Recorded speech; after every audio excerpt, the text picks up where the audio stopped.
Mohon perhatiannya.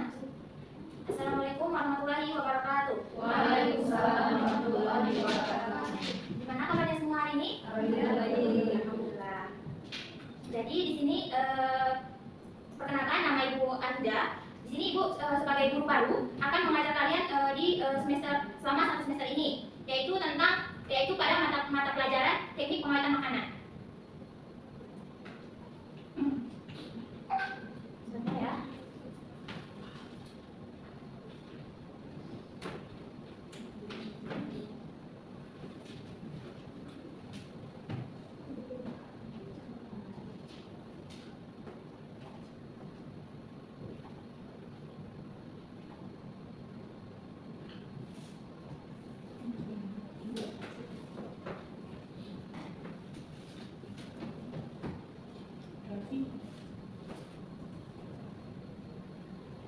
Baik, sebelum kita memulai pelajaran pada hari ini, alangkah baiknya kita membaca doa sesuai kepercayaan masing-masing. Ini penyimpanannya lebih kurang dari minus 18 derajat Celcius. Ikuti petunjuk pada label, jangan dicairkan berulang. Kenapa tidak dibenarkan dicairkan berulang? Karena makanan siap saji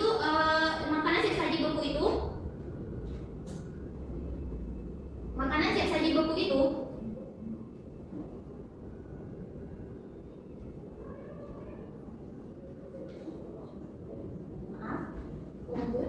yang terakhir ada makanan siap saji beku. Ini penyimpanannya kurang dari minus 18 derajat Celcius. Ikuti pada petunjuk label, jangan dicairkan berulang. Kenapa tidak dibenarkan dicairkan berulang? Karena makanan siap saji yang sudah beku itu, jika dicairkan terlalu berulang itu akan terkontaminasi, sehingga terkontaminasi oleh mikroba lain. Jadi makanan itu bisa menyebabkan makanan berubah rasa, tekstur, warna, bahkan bisa menyebabkan makanan tersebut mengandung zat racun, sehingga tidak baik untuk kesehatan tubuh. Selanjutnya ada prosedur penyimpanan aman. Yang pertama, gunakan wadah tertutup dan bersih. Disarankan menggunakan wadah tertutup dan bersih karena kita di rumah nggak mungkin kan kita menggunakan kulkas yang lebih dari 1. Kan kita menyimpannya itu ada buah-buahan, sayur, daging segar, makanan siap saji.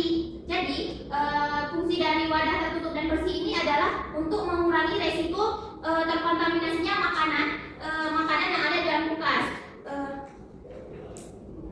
Jadi disarankan untuk lebih berhati-hati lagi dalam penyimpanan makanan di dalam kulkas.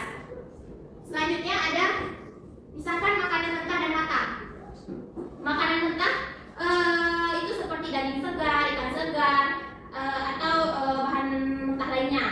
Itu kita harus memang benar-benar harus memisahkan dari makanan yang sudah diolah terlebih dahulu, yang sudah diolah sebelumnya. Karena makanan yang sudah diolah jika dicampurkan dengan makanan yang masih mentah, maka makanan yang sudah diolah akan terkontaminasi dengan makanan yang masih mentah, sehingga tidak disarankan untuk menyatukan makanan tersebut di dalam kulkas. Jadi kita harus menggunakan wadah-wadah yang sudah saya jelaskan tadi. Selanjutnya, atur posisi di lemari pendingin. Rak yang paling atas digunakan untuk makanan siap saji, rak tengah produk olahan, dan rak yang paling bawah itu untuk makanan mentah. Kenapa seperti itu? Karena makanan siap saji itu kan makanan yang sudah diolah. Kalau kita letakkan makanan yang mentah itu di paling atas, bisa saja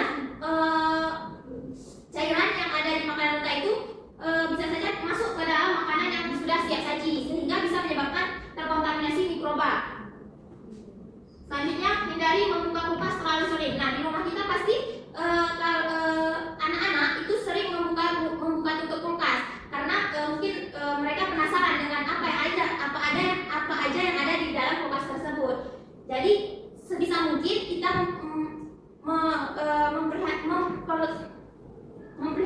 memperhatikan jangan sampai itu terulang kembali, karena bisa saja udara yang di luar kulkas itu masuk ke dalam kulkas, jadi bisa menyebabkan kotoran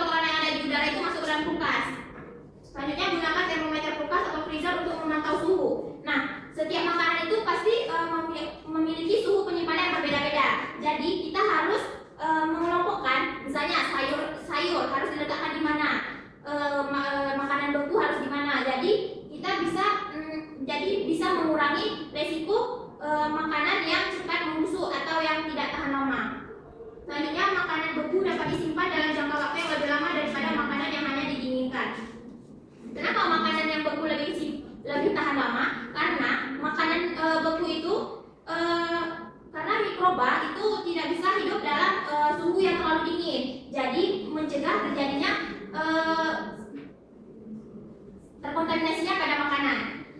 Selanjutnya, pembekuan juga dapat mempertahankan warna, rasa, dan zat gizi yang terkandung dalam makanan.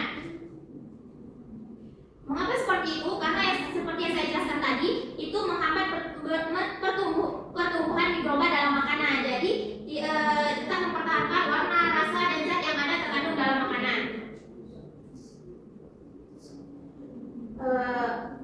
Dari yang Ibu jelaskan tadi, pengalaman apa yang apakah ada pengalaman yang berkesan yang pernah kalian alami di rumah?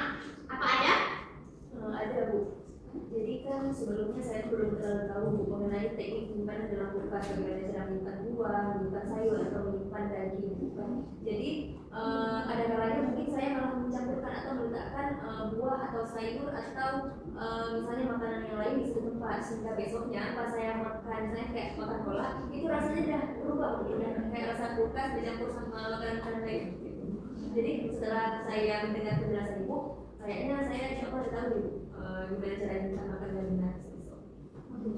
Jadi itu pengalaman dari Alanis. Jadi kan sebelumnya kan kita tidak tahu bagaimana penyimpanan itu. Dengan adanya materi ini kita juga bisa tahu langkah kedepannya kita harus menyimpan makanan itu seperti apa. Ada lagi pengalamannya? Tidak ada. Jadi dari materi yang dipaparkan hari ini, apa ada pertanyaan atau ini Bu, ada sekolah pendidikan yang diterapkan katanya pembekuan itu dapat mempertahankan warna, rasa, dan juga zat gizi. Padahal bukan kalau misalnya makanan itu udah beku kali, pas sudah cair itu kadang-kadang malah warnanya itu agak sedikit lebih muda karena mungkin dicampur sama air lain atau yang sebagainya. Itu kenapa masih tetap warna, rasa, dan zat gizinya itu masih bertahan? Baik, dari pertanyaan Alanis, apa sebelum Ibu jawab, apa ada yang bisa menjawab? Mungkin gini, dia karena tekanan suhu yang terlalu berbeda, jadinya yang pertama kan di suhu beku, suhu yang sangat dingin, suhunya kan minus. Tiba-tiba dia keluar kulkas dengan tidak ada tempat yang bagus, jadi pas sudah penekanan suhu udara yang beda kan dari yang dingin sekali ke yang panas, yaitu di bawah dari matahari atau di suhu ruangan yang memang terpapar dengan cahaya. Misalnya karena adanya karena dia beda suhunya, jadi cepat lembab di buahnya itu, jadi berubah warna gitu. Baik, baik, jawaban dari Saleh itu sangat bagus. Betul yang dikatakan Saleh, itu bisa jadi karena suhu yang terlalu tinggi atau pendinginan suhu dalam kulkas tersebut terlalu dingin, jadi menyebabkan warnanya itu berubah, tapi tidak ada perubahan dalam rasa, warna, dan juga lain sebagainya.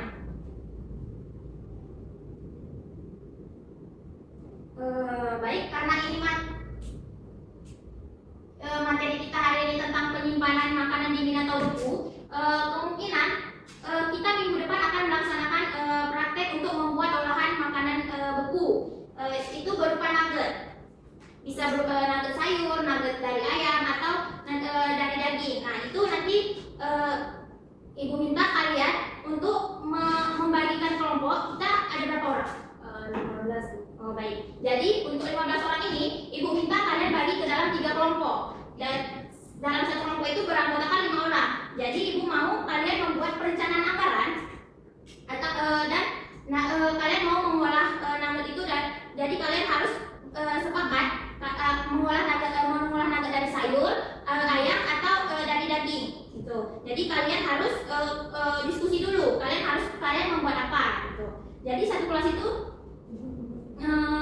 harus membagi, misalnya kelompok pertama membuat nugget dari sayur, yang kedua dari ayam, yang ketiga dari daging. Jadi kelompok itu harus beda-beda. Jadi kita bisa nanti menentukan apa perbedaan dari nugget yang akan kita olah tersebut.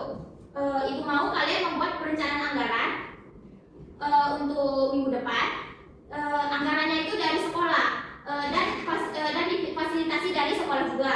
Jadi kalian cuma buat perencanaan, nanti berapa anggarannya, bahan apa yang diperlukan, alat apa yang diperlukan. Ibu mau kalian kumpulkan di hari Selasa, jangan sampai di Selasa itu tolong dikumpulkan ke ketua kelas. Ketua kelas tolong jumpai ibu di kantor. Atau mungkin ada nanti yang kurang jelas tentang praktek minggu depan. Nanti kalian bisa tanya langsung melalui WA atau bisa langsung ke kantor. Seperti itu. Jadi untuk materi hari ini, apakah ada yang bisa menyimpulkan apa intisari dari pembelajaran kita hari ini?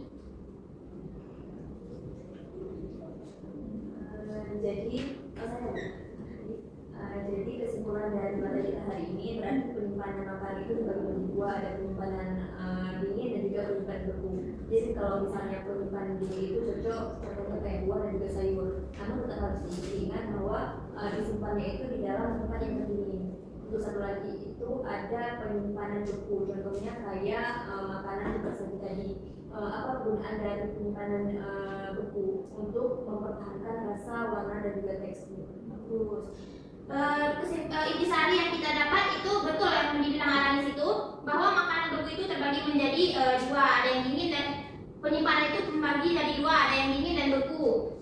Ada lain yang bisa menyimpulkan? Tidak.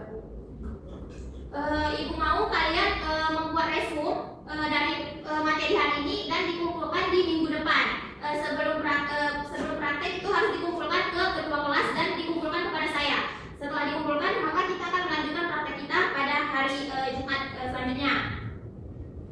Jadi betul sekali yang dibilang analis bahwa kesimpulannya penyimpanan makanan dingin atau beku dapat menghambat pertumbuhan mikroba sehingga memperpanjang umur simpan makanan dan mencegah keracunan pada makanan. Suhu yang tepat juga dapat menjaga kualitas makanan, termasuk tekstur, rasa, nutrisi, serta mencegah kerusakan akibat aktivitas enzim dan oksidasi. Untuk hasil terbaik, pastikan kulkas diatur pada suhu di bawah 4 derajat Celcius dan freezer pada suhu minus 18 derajat Celcius atau lebih rendah.